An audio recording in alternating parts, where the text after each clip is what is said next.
Bom dia a todas e a todos. Quero dizer que é uma grande honra e um grande prazer estar aqui entre vocês, discutindo ética e projeto ético-político e bioética na profissão de serviço social no setor da saúde. Um segmento que é tão significativo aqui em Pernambuco e em todo o Brasil, nesse seminário nacional. Então eu quero agradecer o convite do CEFES, quero agradecer o convite do CRES, quarta região, quero cumprimentar a mesa na pessoa de Soraya, Marcelo, Gisele, Mauri. E cumprimentar todas e todos vocês pela presença e pelo interesse.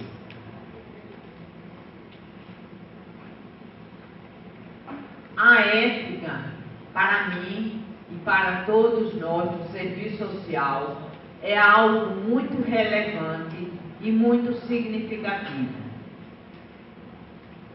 Eu estou muito feliz que o tema do projeto ético-político se constitua novamente com centralidade na reflexão da formação e do exercício profissional, considerando que nos últimos tempos, principalmente no último INPES, a questão que se colocava era de que é preciso resistir. E hoje parece que a gente alcançou já um grande espaço na resistência e estamos já cumprindo os desafios. Isso faz com uma possível crise vivenciada pelo projeto ético-político, já então denominado apenas de projeto profissional. Cabe ressaltar que a terminologia ético-político se cunhou nas décadas de 80 e 90, quando o serviço social, articulado com outras profissões, com os movimentos sociais e com os partidos de esquerda de então, lutava e se inseria concretamente num processo de articulação de forças para a redemocratização do país e conquista dos direitos sociais. Não podemos esquecer o Congresso da Virada de 79, nem as lutas contra a ditadura dos anos 80 e o final da ditadura e a elaboração da Constituição em 1988.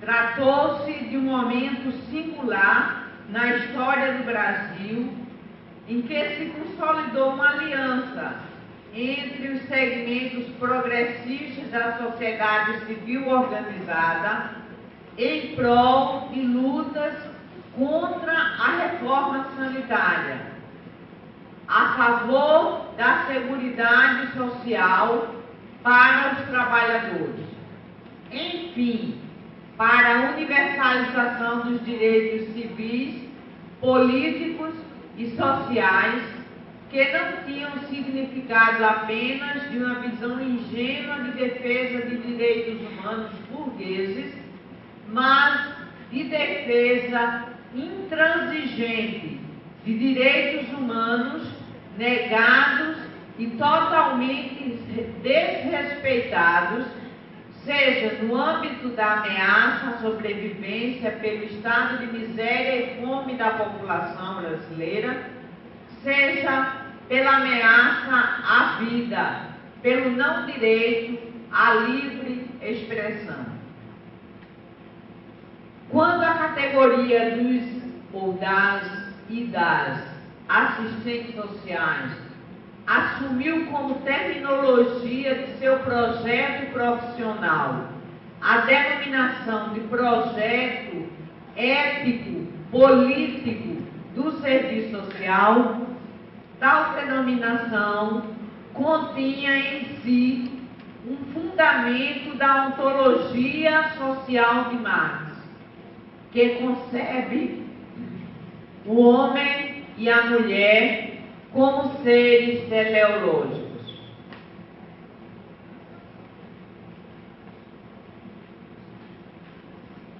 Seres teleológicos, por possuírem a capacidade de projetar, realizar e ter o controle de sua atividade fundamental, que é o trabalho. Para Marx, isso se chama liberdade, que é o princípio fundamental do nosso Código de Ética de 1993. E por isso, o projeto é denominado de ético-político, porque trata de uma teleologia viável, realizável, a partir de homens e mulheres capazes de concretizar uma perspectiva de sociedade a partir de um exercício de escolha de qual é a melhor sociedade, a que atende às necessidades humanas em toda a sua plenitude, ou a que se fundamenta na exploração e na alienação. Tal escolha se dá ao nível do cotidiano, das práticas, do dia a dia, até as decisões mais abrangentes e universais, entendidas como a passagem do singular para o plural, do eu para o ser humano genérico. Por isso, são tão significativos os parâmetros para a atuação de assistentes sociais na saúde, que partem do princípio de que o profissional da saúde desenvolve suas ações profissionais nas dimensões que são complementares e indissociáveis: assistencial, em equipe, socioeducativa, de mobilização, de participação e controle social, de investigação, planejamento e gestão, de assessoria, qualificação e formação profissional. Vale ressaltar que a implementação do SUS, a partir dos anos 90, e como conquista da Constituição de 1988, vai exigir novas formas de organização do trabalho em saúde, tendo em vista a universalização, a descentralização e a participação popular. No entanto, a contrarreforma na saúde, que no seu todo corresponde à forma como se implementou o SUS, ou seja, como se ignorou na legislação complementar nacional a prescrição explícita na Constituição que preconizava a implantação de um sistema único, universal, descentralizado e participativo na saúde. Essa contra-reforma terminou por transformar o SUS em algo muito diferente do que deveria ser.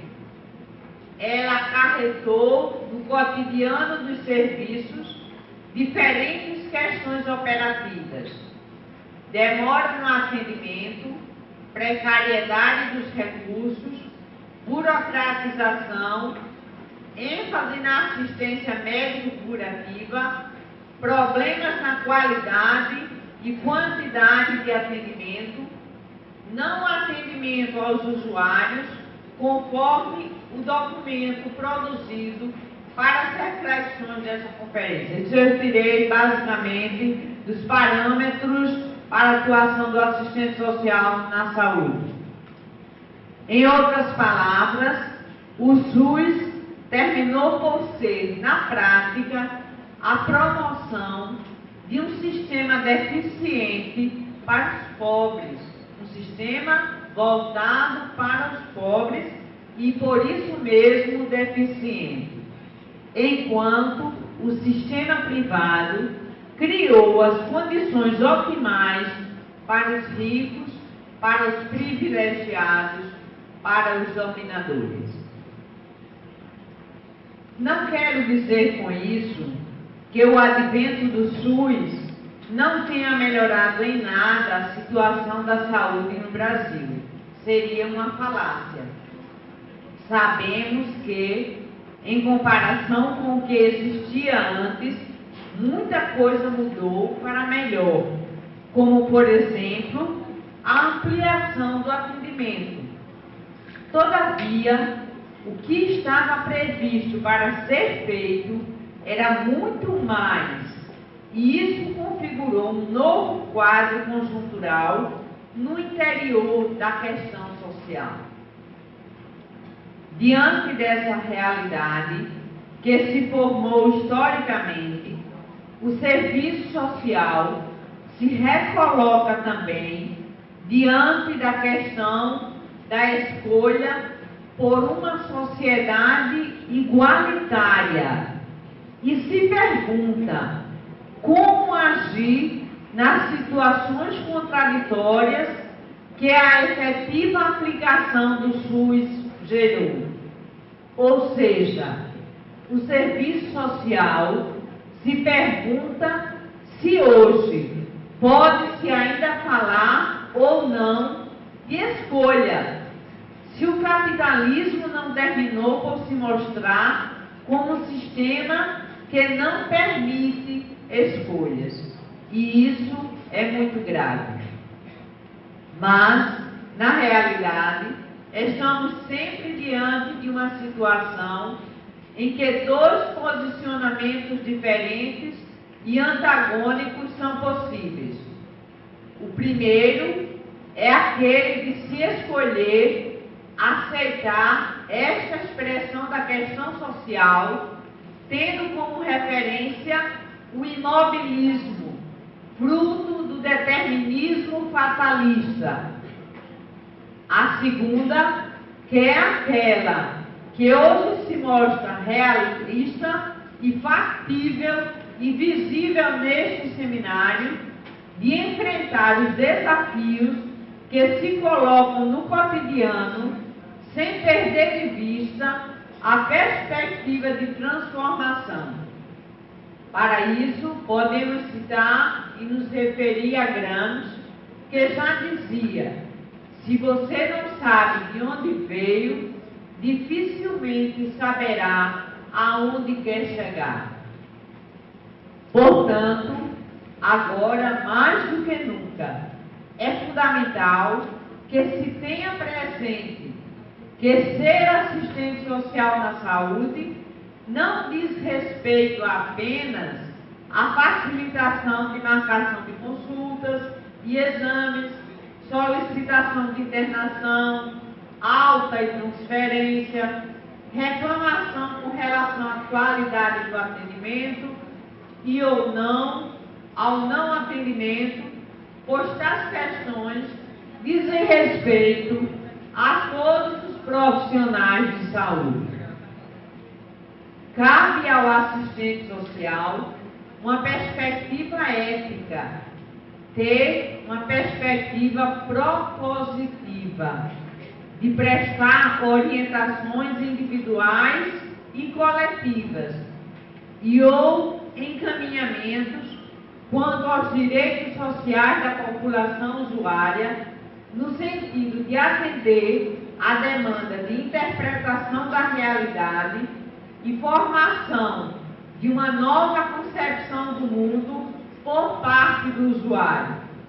Assim, as ações socioeducativas são as mais importantes ações do e da assistente social em qualquer campo de sua atuação profissional.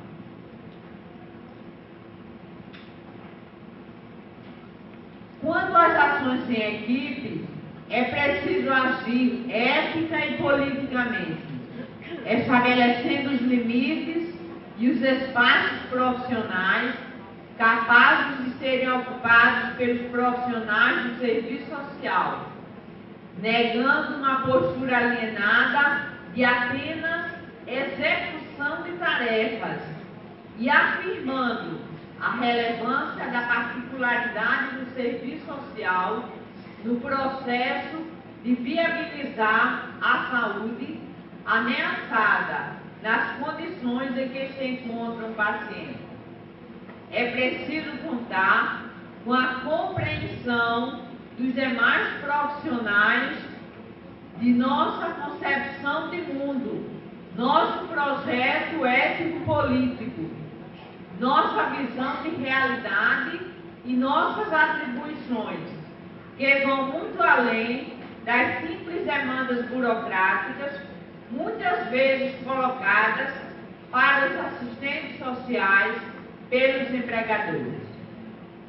É preciso que o nosso projeto ético-político seja um coadjuvante de outros projetos profissionais e do projeto de transformação da ordem societária preconizado no Código de Ética de 1993.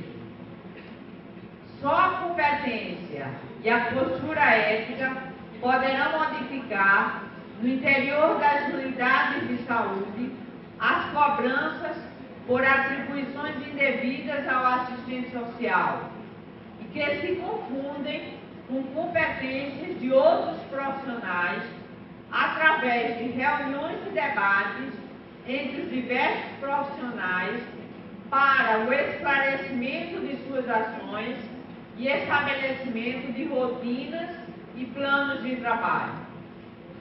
A alta médica, por exemplo, deve ser acompanhada de alta social, cabendo ao profissional de serviço social notificar a equipe, registrando no prontuário a sua intervenção, de forma a ratificar o caráter do atendimento em equipe, com o objetivo de estabelecer interface do usuário familiar com a equipe. O e a assistente social pode ser um interlocutor entre os usuários e a equipe de saúde, com relação a questões sociais e culturais, visto que, pela sua própria formação, possui o conhecimento da realidade, muitas vezes não tão bem interpretada em suas determinações pelos demais membros da equipe. Outro desafio que se coloca no cotidiano dos profissionais de saúde é o da humanização, que consiste na criação de uma nova cultura de atendimento pautada na centralidade dos sujeitos na construção coletiva do SUS.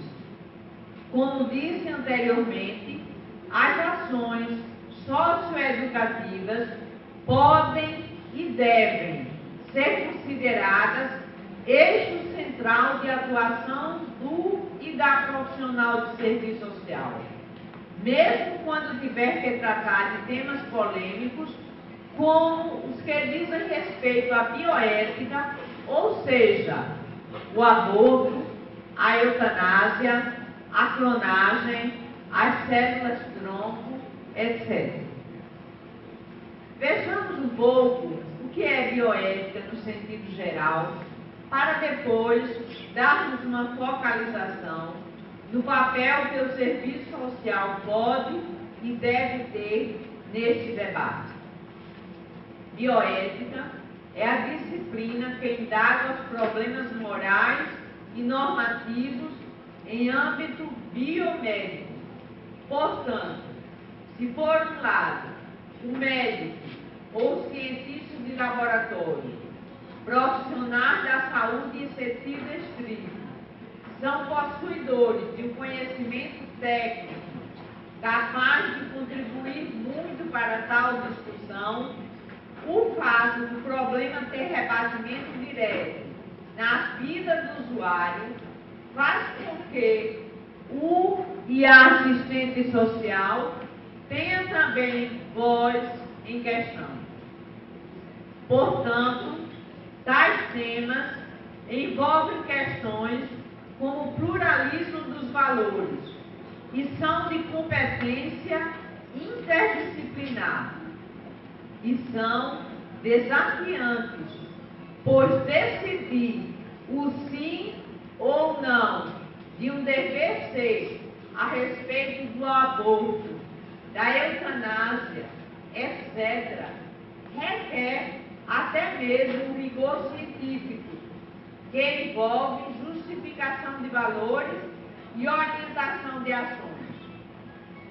Da engenharia genética à tutela do meio ambiente, o âmbito da bioética abrange, mas o núcleo central é constituído por problemas teóricos a respeito de quando a vida começa e quando ela termina. O problema do aborto, por exemplo, que nós temos um exemplo vivenciado aqui em Recife, da excomunhão de pessoas que praticaram aborto em uma criança de 9 anos que foi violentada pelo pai. Então, o aborto é uma questão que está bem presente nas nossas discussões de bioética. É preciso lembrar, portanto, que o aborto, para algumas pessoas, é uma forma de homicídios. Por exemplo, quando envolve os chamados antiabortistas, que afirmam que o feto é pessoa desde a fecundação. Envolve aqueles que defendem a descriminalização do aborto, que afirmam, por exemplo, que o aborto seria lícito mesmo se o feto fosse pessoa, afirmando que deveria ser permitido à mulher desligar-se do feto quando a gravidez fosse indesejada. Assim, a questão de se o feto é ou não é pessoa entra em jogo na discussão. Isso indica que questões não só legais estão envolvidas. São legais enquanto têm direitos, são as pessoas e são supralegais, enquanto o conceito de pessoa faz parte do âmbito filosófico. E não só filosófico, como também teológico. Haja vista que a Igreja Católica tem como sua filosofia fundamental aquilo que é chamado de personalismo. Pois, como Deus seria a síntese de 3 pessoas, nós, seres humanos, sendo a sua imagem e semelhança, tivéssemos também que ser considerados pessoas. Assim, notamos que o próprio conceito de pessoa precisa ser questionado antes que se diga um sim ou um não para o tema do aborto. Talvez, preponderantemente, isto é, na nossa essência, mais que pessoas, seríamos seres humanos e nossas personalidades seriam mais uma ferramenta que usamos para agir no mundo, pois não nascemos com nome, nem com registro civil, nem com religião, nem nacionalidade. Essas coisas nos são atribuídas pela família, pela sociedade civil e pelo Estado. Além disso, entra em jogo a definição ou não definição do humano como ser racional. É bom saber que na contemporaneidade existem, e não são poucas, as correntes que negam que a racionalidade seja a nossa marca mais peculiar. Tratam-se das correntes irracionalistas, como todas aquelas que provêm da herança do filósofo alemão Heidegger. O que estou querendo mostrar aqui é que o tema bioética exige de nós uma disposição para ampliar nossos conhecimentos, e isso antes de qualquer outra coisa. Ser formado em serviço social não equivale a ter saído da universidade pronto e acabado, mas sim que se está capacitado para ser no mundo alguém que sabe se instrumentalizar também de novos conhecimentos naquelas áreas que a atuação profissional exigir. O tema bioética foi usado pela primeira vez nos anos 70 do século XX, mas tais problemas são problemas antigos. Após a Segunda Guerra Mundial, os experimentos com seres humanos feitos pelo nazismo foram temas de justiça durante o julgamento de Nuremberg.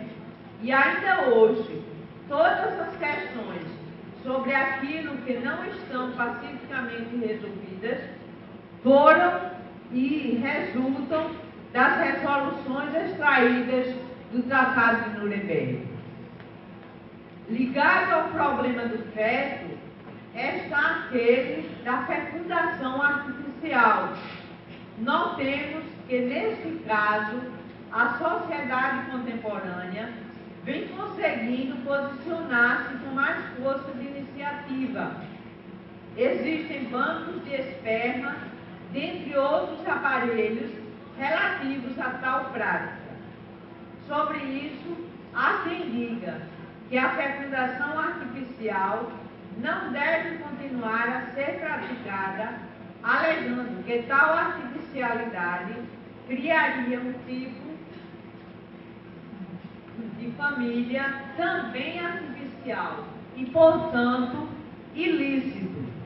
Mas o fato é que uma assistente social terá que prestar o mesmo serviço a alguém que nasceu de um ou de outro modo.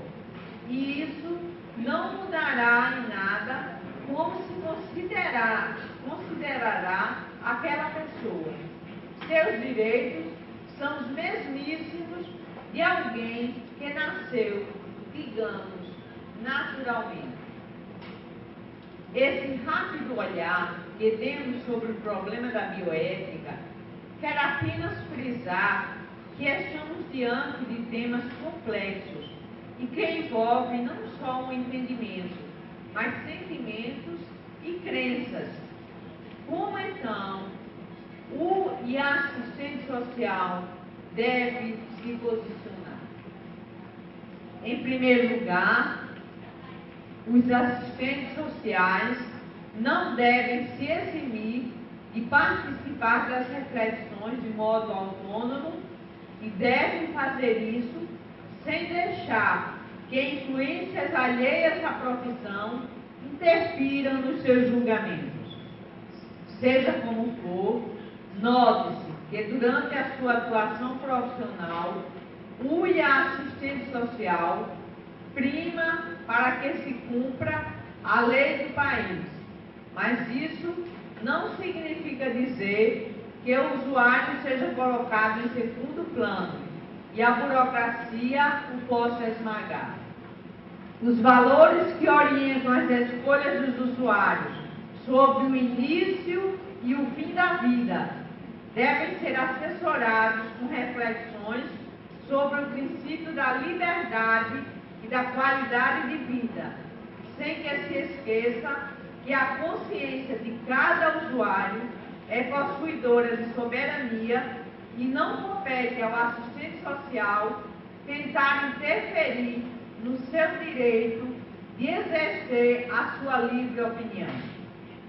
As discussões filosóficas a respeito dos temas polêmicos são do trato do serviço social, nos convênios e nos encontros. E é fundamental que as assistentes sociais da área da saúde se capacitem cada vez mais para participar dessas discussões, sem que se deixem transformar em agentes de interesses alheios aos da profissão, que em última análise se coloca ao lado daqueles interesses genuínos dos trabalhadores. Vale considerar que o movimento de intenção de ruptura, coincidente com a elaboração do projeto ético-político-profissional do serviço social, inspirou-se e alcançou uma direção social hegemônica que combate o conservadorismo.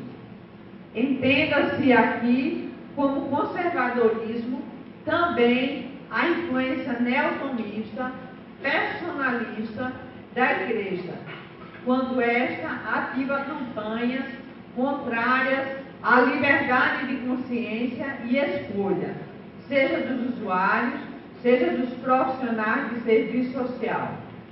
As soluções a respeito do que fazer sobre a descriminalização ou não do aborto, sobre o sim ou não para a descriminalização da eutanásia, serão tomadas pela sociedade civil no interior do processo dialético e democrático no qual ela está inserida, e tais soluções serão mais sensatas quanto mais liberdade de consciência a mesma for capaz de assegurar, e tal postura é também uma das tarefas do assistente social na saúde. O trabalho livre não alienado, característico de uma nova sociabilidade, prevê que o ser humano tenha controle de todo o processo de trabalho, desde a sua projeção até a sua execução e avaliação. Na sociedade capitalista, isso não é possível integralmente, mas é preciso estabelecer as mediações existentes nas contradições do capital e entender que é possível se avançar no campo da emancipação política, mesmo na ordem do capital. Sendo assim, tanto o projeto ético-político do serviço social, quanto a lei de regulamentação da profissão, instituem como atribuições do serviço social o planejamento, a assessoria, a consultoria e a execução propriamente dita do que exige a política de saúde numa perspectiva de totalidade do agir humano. Somos protagonistas e coerentes com o projeto ético-político quando compreendemos também que, além de sermos assistentes sociais que trabalham nessa ou naquela área de atuação, somos, sobretudo, assistentes sociais e, como tal, somos ativadoras de uma significativa parcela do diálogo global que a sociedade produz dialética e constantemente. E é exatamente a partir de tal ativação, no interior desse movimento dos real, que se decidirá o dever ser jurídico e prático de cada expressão da questão social. Tal consciência, que podemos chamar de consciência de classe, do da assistente social, é que nos faz estar aqui reunidos. É o que faz com que nos dediquemos e nos engajemos para que o processo dialético não venha a ser nem esmorecido, nem hegemonizado por tendências conservadoras. Portanto, para concluir, colocamos todos e todas para, a partir do presente momento, ser mais ainda um agente incrementador da dialética social, ou seja, nosso principal papel diante da questão da bioética é aquele de ativar e contribuir com bons argumentos a fim de que o conjunto societário se instrumente para uma decisão num futuro que desejamos não esteja longe de chegar. Muito obrigada.